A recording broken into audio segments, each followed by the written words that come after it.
Hello everyone, this is a tour of my family garden, food factory, produce-style, whatever you want to call it.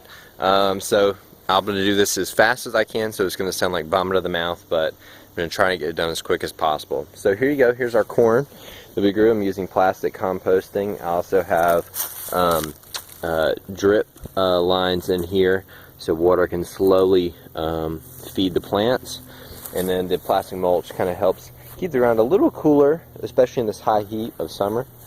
I've got 3 volunteer tomato plants with 1 Roma plant that I planted. The volunteer plants, they just seem to grow up everywhere in this backyard area from, I guess, someone who previously grew tomatoes back here.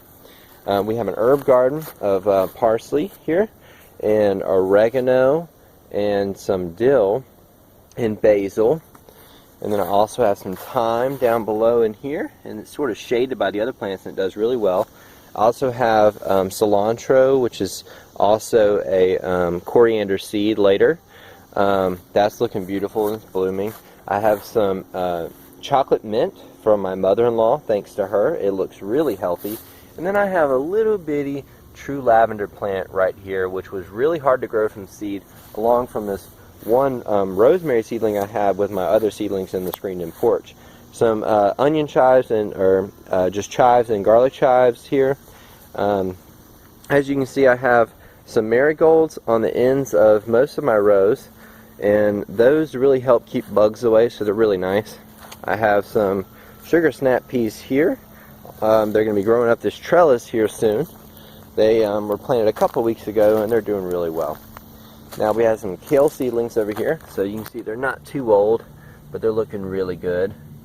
Some of them have been eaten up, like this one, from bugs, which have also eaten up my main kale plants that have given me a lot of trimmings. There's worms that have been eating them, so I laid down coffee grounds, cornmeal, and cow manure to help feed the plants as well, all beneath all the plants in here, which took about 4 hours yesterday, including that also involved picking some bush beans that were, I was getting my second big round of them. Alright, so here are my squash plants. I have zucchini plants planted down at the bottoms because my squash plants are finishing off. They've either been eaten by bugs or just dried up and died.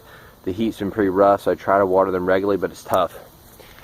The zucchini will grow up and eventually take over in that area.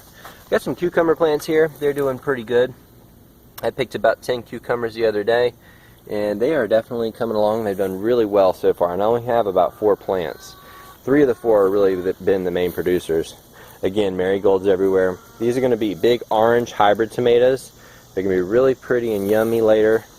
I've got some big red ones in here as well. Of course, they haven't gotten their color yet. This is the first tomato that's actually gotten its color. It's a Roma tomato. And there are a lot of other Roma tomatoes that are all green through here and should be ripening up here soon. There's a squash blossom down in there. So we still have squash coming in, but it's a lot slower than what it once was. These are some cherry tomatoes. I didn't know this was going to be cherry tomato. They all look the same when you're growing the seedlings, the tomato plants.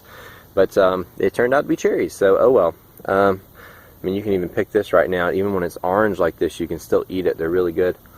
So we got some Roma tomatoes here as well. This one's starting to change. Looks really good. Again, more marigolds, really pretty. They're beautiful. I have some rhubarb here, really pretty red variety, and then also a yellow variety as well, all in the same bed. And they'll grow up and look really pretty. Their color. You can make rhubarb pie, I think. You can also make some breads with rhubarb. This is my first planting of bush beans. I didn't know what I was going to do with this row originally, and I ended up planting these. And it was a great choice because they produced buckets and buckets of beans throughout the season. I thought they were dying because they'd been eaten up by bugs and there were no more beans on them, but I think they were just resting in between their production. Excuse me, choking on that tomato.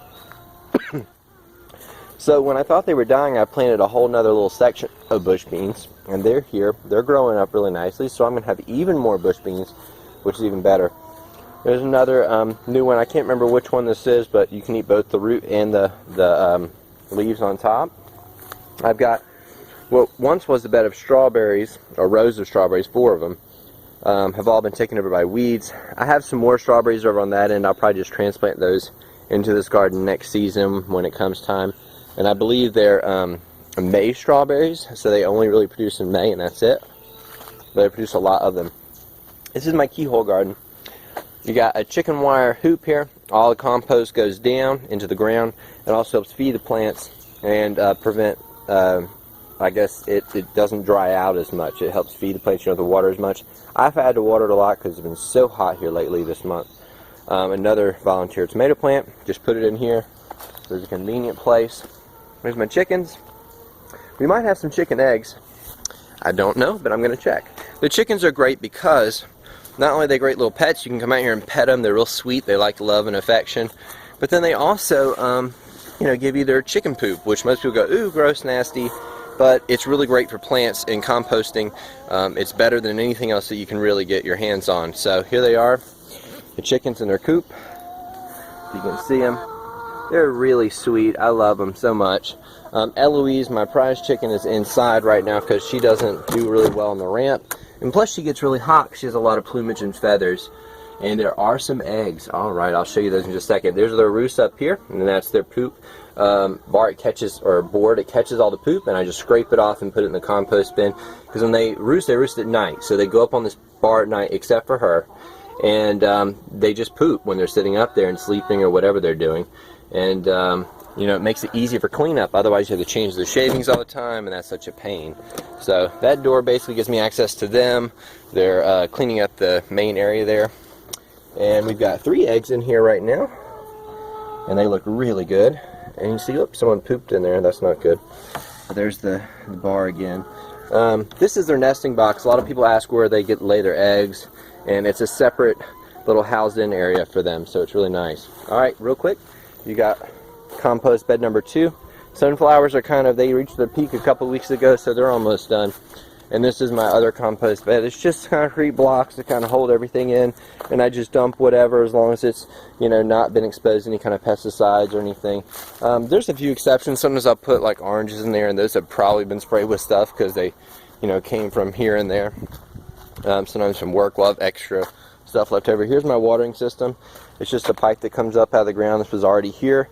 I added this attachment and put one for my regular hose for the chickens water and watering other things or just washing stuff off. And then these hoses all go and attach to soaker hoses, which are attached to other soaker hoses, which then go around and feed all my plants. Because if I didn't have that, I would be out here all the time just watering for hours. So I really don't want to do that. So thanks for watching. If you have any comments or feedback, please leave that or let me know, or any ideas or anything. I'm open to new suggestions. I do everything organic and just try and do it as low cost as I possibly can, but while then getting a great product for my family and for us to share with other people too. So thanks for watching.